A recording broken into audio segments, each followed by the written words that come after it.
Simba at ang mahiwagang oase. Ang oase ay unti-unting nawawala, ang tubig ay nauubos, ang kagubatan ay nauuhaw. Ngunit maglalakbay si Simba, hahanapin niya ang mahika.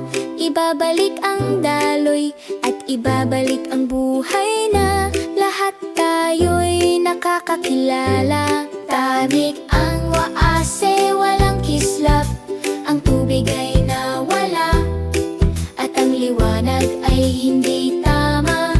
Tumingin si Simba sa paligid ng may tapang, ang kagubatan ay nangangailangan ng tulong. Ang oase ay malamig, bakit ito walang laman? Saan napunta ang mahika? Si Simba ay naglakbay upang ibalik ang bukang liwayway. Naghahanap siya ng mga palatandaan sa liwanag ng araw upang makuha ang sagot at matulungan itong lumago. Si Simba ay nangunguna ng may maliwanag na tapang. Hahanapin niya ang mahika at ibabalik ang liwanag sa mga paa at puso.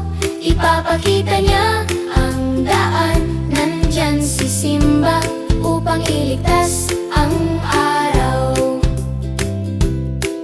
Simba ay naglalakbay sa malawak na kagubatan, sinusundan ng landas na may tubig sa kanyang tabi. Siya ay umaakyat sa bundok kung saan naroroon ang mahika, isang kumikislap na kristal na nakatago mula sa mata.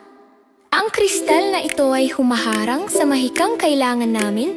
Alam ni Simba na kailangan niyang tulungan itong magtagumpay. Hinawakan niya ang bato, ang kanyang mga paa ay malumanay upang ibalik ang tubig at buhayin ang isip.